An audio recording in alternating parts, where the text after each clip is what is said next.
Olá, meu nome é Ellen Malvese, seja muito bem-vinda a este canal. Eu não preparei nenhum primeiro vídeo, eu não preparei vídeo de apresentação. Eu apenas escolhi um dia mal, um dia difícil, um dia que eu estou super desanimada. Um dia que eu perguntei pro meu marido: já desistiu? Você já teve vontade de desistir? E o senhor falou muito sobre preparar o enxoval para que as promessas comecem a se cumprir. E num momento muito intenso de jejum e oração que eu tive, o Senhor me falou algumas palavras. E eu vou começar a compartilhar aqui nesse canal algumas palavras que eu tenho escrito. Eu tenho um caderno aqui e que eu anoto tudo o que o Senhor fala comigo. Vários textos, desabafos, palavras sobre outras pessoas que o Senhor sempre fala comigo, mas algumas vezes Ele não me libera, às vezes Ele me libera. E hoje quero contar com a sua audição, quero contar com a sua atenção. Eu tô aqui no meu quarto, eu liguei uma luz, eu liguei um celular e eu quero compartilhar com vocês, então, essa experiência que eu tive. Nós estamos tendo uma experiência de movimentação ministerial e o Senhor falou muito comigo neste tempo. E uma das coisas que nós temos é muito medo e principalmente muita dúvida.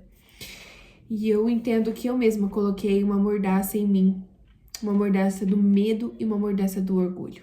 Mas deixa eu te recapitular algumas coisas que aconteceram comigo. Eu ouvi claramente a voz do Senhor falando sobre ajunte mulheres e seja profunda comigo, seja profunda ao que eu quero falar no seu coração e que eu quero falar no coração dessas mulheres. Seja profunda no reino, porque eu quero te levar a lugares mais altos. Então se aprofunde e leve essas mulheres junto. Seja minha amiga para que eu possa te apresentar as amigas, para que vocês possam juntas viver mais ao Senhor. E Ele falou claramente sobre o chamado com mulheres e há muito tempo eu não acreditei e ainda não acredito na minha capacidade, mas acredito na capacidade do Senhor.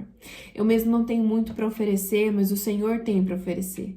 E eu mesmo me coloco como um vaso de barro na mão do oleiro para que ele possa usar, para que ele possa inundar e possa encher e transbordar da forma que ele quiser. Tenho muitas coisas para tratar, tenho muitas coisas ainda para superar, mas eu entendo que o Senhor está fazendo neste processo. Ele não quer que eu termine este processo para falar. Ele quer que fale durante o processo, para as coisas ficarem mais frescas e mais claras. Eu tinha um ajuntamento, então, de 12 mulheres e, no momento, eu fui pedida para que eu parasse. E, por obediência, eu parei. E, a partir daquele momento, a partir de janeiro, coloquei uma mordaça em minha boca e me esquivei. Me esquivei das redes sociais, fechei algumas redes sociais que eu tinha. A própria rede social do meu irmão House eu tinha bloqueado, desfiz o grupo e me escondi, entrei na minha caverna. E eu coloquei uma mordaça, então, uma mordaça do medo, uma mordaça do orgulho. Eu falei, para que continuar se vão me parar? Para que continuar se não vai ter resultados no reino, me entende? Mas eu coloquei a mordaça do medo e do orgulho.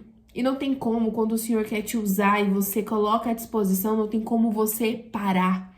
E o Senhor não parou na minha família, o Senhor não parou no meu casamento, o Senhor não parou em mim.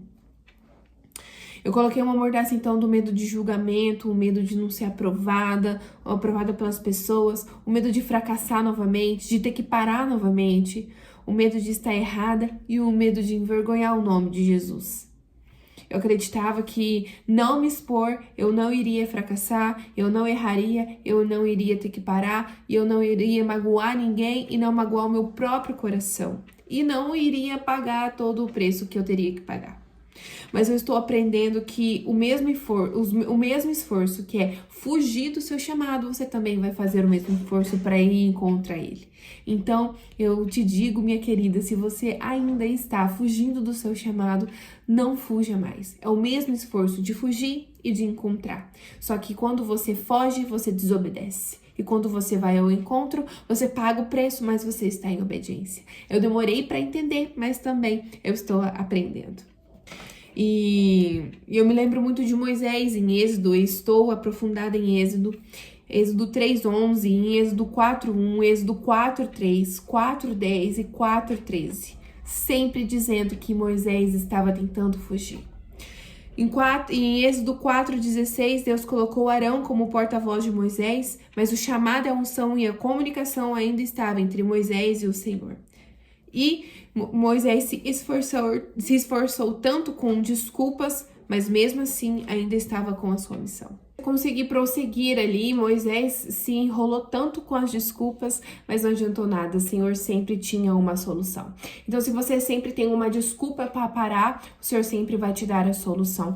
Comigo era a mesma coisa, eu sempre dava uma desculpa, o Senhor sempre está me dando uma solução. Hoje mesmo é um dia que eu coloquei muitas desculpas para começar esse vídeo, mas o Senhor me deu várias soluções. Então, eis-me aqui estou. Eu não vou ter um cenário perfeito, eu não vou ter áudio perfeito, eu não vou ter momento perfeito, mas o Senhor sempre será perfeito e a mensagem dele chegará perfeitamente ao seu coração.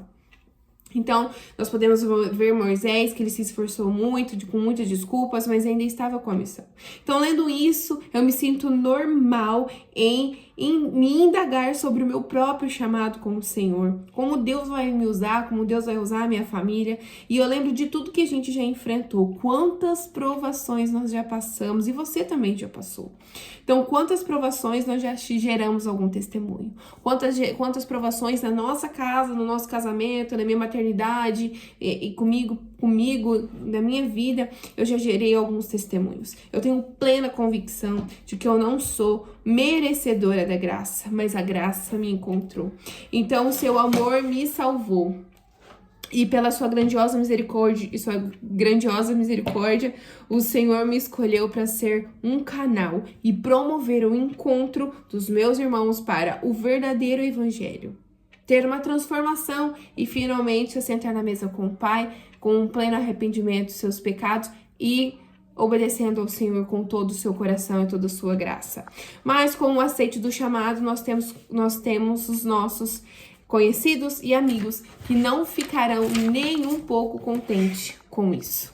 Assim como os capatazes dos israelitas que foram confrontar Moisés após eles terem encontrado com Faraó e o seu trabalho ficar dobrado. E é com esse confronto que Moisés colocou em dúvida o seu chamado novamente. Talvez você esteja sendo confrontada pela sua família, pelo seu marido, pelos seus pais, pelos seus amigos, pelos seus filhos, ou por você mesma, sobre você está no chamado, está dando algo errado, mas eu te digo, esse algo errado também vai ter um resultado, também vai gerar um testemunho. Então, com esse confronto, uma dúvida novamente foi gerada no coração de Moisés. Em Êxodo 5, 22 e 23, eu acredito que em algum momento você também colocou em dúvida o seu chamado.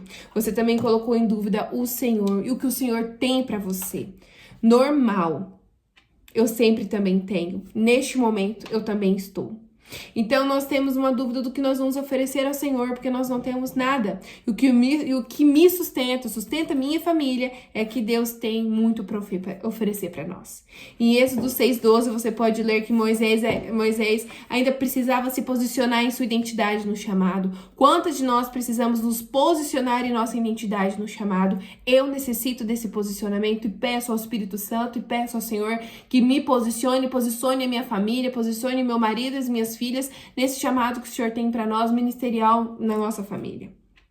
Quantas de nós ainda precisamos de uma posição de identidade? Muitas, incluindo eu. Quantas de vocês, incluindo eu neste pacote, precisamos encontrar a nossa verdadeira identidade para que nós possamos entender que é com as nossas habilidades, a nossa essência que o Senhor vai nos dar. Não é com a habilidade dos outros, não é com a essência do outro, é com a nossa. É com a nossa imperfeição que o Senhor se aperfeiçoará e Ele sim vai nos ajudar. Então, com essa dúvida interna e o trabalho dos israelitas dobrado, carnalmente era difícil mesmo de ver alguma esperança. Assim, assim como aconteceu com a gente. Sempre vai acontecer conosco. Nós vamos sempre duvidar, mas nós temos que entender que quem nos dá a graça e quem nos resolve tudo é o Senhor. Então, se você tem dúvidas sobre o seu chamado, sobre o seu propósito, deixa eu te dar uma clareza. O seu propósito, o nosso propósito universal é promover um encontro, uma reconciliação com o Senhor e com os nossos irmãos. Que nós sejamos um canal de reconciliação. Esse é o seu propósito principal. Qual é o meu ministério? Se você tem uma família, se você tem marido, se você tem filhos, ou só filhos, é separada, você já tem o seu ministério. Se você mora com seus pais, você já tem o seu ministério. O seu primeiro ministério está dentro da sua casa. Até você entender isso e você não ir para altares, você não ir para holofotes, né? As pessoas não te conhecerem, o Satanás vai trabalhar na sua mente para você achar que isso não é. Mas eu te digo uma verdade ali. Mas isso é ministério. E eu posso te falar com toda certeza. Muitas pessoas acham que para ser pastora, para ser líder, você precisa de pessoas e você precisa ser ungida no altar, etc. Mas a partir do momento que o Senhor te deu uma família, é uma unção familiar e você sim se torna uma pastora dentro da sua casa, você se torna uma líder dentro da sua casa. Se você tem um marido, você acaba se submetendo ao seu sacerdote e você sim vai ser uma co-líder dentro da sua casa, uma guardiã do seu lar. Então, a verdade vai nos libertar, assim como me libertou. Não preciso de holofotes, não preciso de altares, eu preciso da minha família, dentro da minha casa, junto comigo. Eu pastoreando a minha família, eu pastoreando o meu marido me pastoreando, e assim o nosso primeiro ministério terá um êxito. E a partir deste primeiro ministério, nós podemos partir para outro. Então, você, mulher que ainda está com dúvida do seu chamado, com dúvida do seu propósito, tá aí, é só olhar para os lados, só olhar para sua família, olhar para sua casa, olhar para o seu lar. Se você mora com seus pais, olha para os seus pais. É isso. O seu primeiro ministério é ele.